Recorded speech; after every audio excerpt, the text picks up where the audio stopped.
Hello，大家好。Sorento，多謝車友。部機呢就好多年前㗎啦，從未更新過。趁佢未壞嗰時間，佢見到我哋有個360，順道360為主題啦。呢個我哋 TFCC 又做到其他未必有嘅嘢啦。依家升級咗個最新嘅軟件，我同佢做埋後期嗰個 UI 啦。可以保留翻個主機。核心重點啦，我哋嘅最新嘅 AI 超級360第7代6畫面係6個鏡頭，依家就 OK 咗啦。依家試玩一次啦。依家呢個呢，其實就係720嘅顯示芒咧，但係我哋已經顯示到極致，因為我哋個360輸出嗰度呢，我哋有最高等級。最新嘅鏡頭啊，同6代一唔一樣嘅。大家歡迎可以比較。依家我哋調節好咗，因為調試都用咗好多嘅時間。依家試玩一次啦。成功採到樣啦。呢個額外嘅嘢嚟嘅。睇換軌跡啦。你示範一下，之前啲片我都有睇啊。依家6個鏡頭同埋個調節呢，就基本上全部搞掂晒。好多個影像。裏面嘅功能呢，其實就太多啦。呢條片我就唔講太多裏面嘅功能。實情講翻嗰個嗱。我依家選咗一個呢模式呢，就 CMS， 因為呢個切換都好多個模式嘅。你用 2D、3D、CMS 或者變道啦。呢個我哋嘅變道嗱，大家注意一下。我哋呢一個呢，一定要具備我哋呢個本公司嗰個 mon 先可以做到個隨時可以切換。呢個後邊嘅全部嘅影像其實已經睇晒。換咗呢個360呢，可以話根本就完全側鏡都可以唔使睇，因為已經睇晒，可以隨時切換，按照你嘅情況去用邊一個嘅模式呢，佢就可以再變再大。好多嘅玩法。呢度已經係 show 晒。依家我哋當然係有晒嗰啲順路觸發啦。依家我就示範一下。喺呢度呢，AI 嗰度呢，全部都有啦。人車識別嗰度，依家我就做一個指揮燈嘅指令動作啦。呢個我哋有 CMS 同埋變道功能。我選咗打燈係用呢個。依家呢度 show 到隔離車。我哋個 CMS 呢，嗱，呢度模擬喺嗰個馬路度。你呢度有行車線嘅時間呢，你邊度有車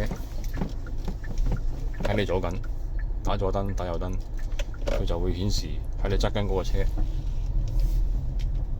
佢個方向同埋你實景睇啦。好簡單。依家我示範一下，當我而家馬路行咧，依家喺我右手邊有兩架車啦。呢度其實大家見到你根本呢個前輪左邊右邊，你有兩架車，其實你根本係完全一丁點嘅盲點都係完全冇嘅。我依家呢度咁樣倒車嘅自動。呢個實景，左後右後，左前右前。2D、3D 任君選擇。呢個係變道功能。呢度已經無限遠㗎啦，已經睇晒㗎啦。呢個係後我哋第5、6路個鏡頭嗰個影像嚟嘅。去翻正確個位置嗰個影像先。我依家停緊車。假設我依家向前。其實呢個 zoom 到啊，我哋依家嗰個鏡頭係detect 到全部嘅影像啊。我依家譬如我打指揮燈。呢度有架車呢，佢喺度有個 CMS 功能發揮咗佢嘅作用㗎啦。一路向後嘅時間，佢就一路消失，就咁嘅情況嘅。當然啦，切換嗰個模式，按照大家選擇，你亦都可以選擇翻其他嘅模式啦。我又嘥多少時間去做呢個。譬如我依家呢個轉向控制，我睇翻 2D 啊，我唔睇變道功能啦。2D 嘅時間就變咗咁樣打燈。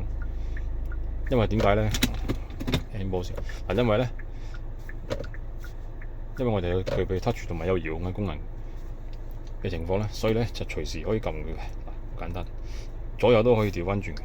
你中意個車 model 喺呢邊亦都可以嘅。依家我撳出嚟已經有 CMS 功能。呢個全景影像啦，全個左同埋全個右啦。呢邊右邊實景 CMS 變道功能。全部都有啊。咁後邊、前邊，咁點翻佢就變咗呢個啦。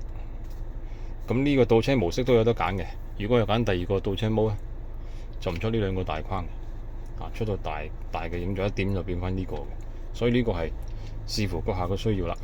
咁呢度